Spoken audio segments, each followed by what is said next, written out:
Hey friends, if you encounter the issue where the keyboard key is stuck and the computer keeps typing the same letter continuously, then please watch this video. Now I'll tell you the exact reason behind it because I have faced this issue a lot of times.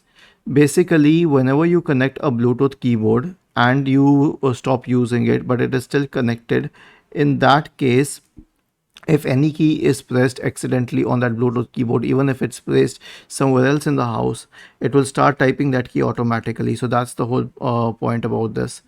Now, what can you do in such a situation?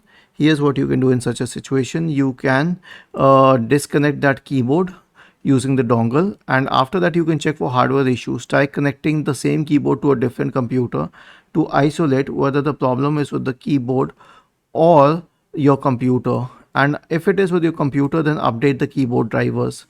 Search for device manager in the Windows search bar and open device manager.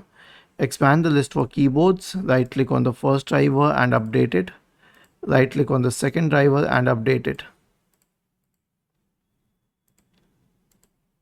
Was this helpful? If yes, then please subscribe to the channel.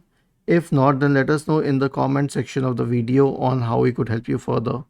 Thank you for watching this video and have a nice day.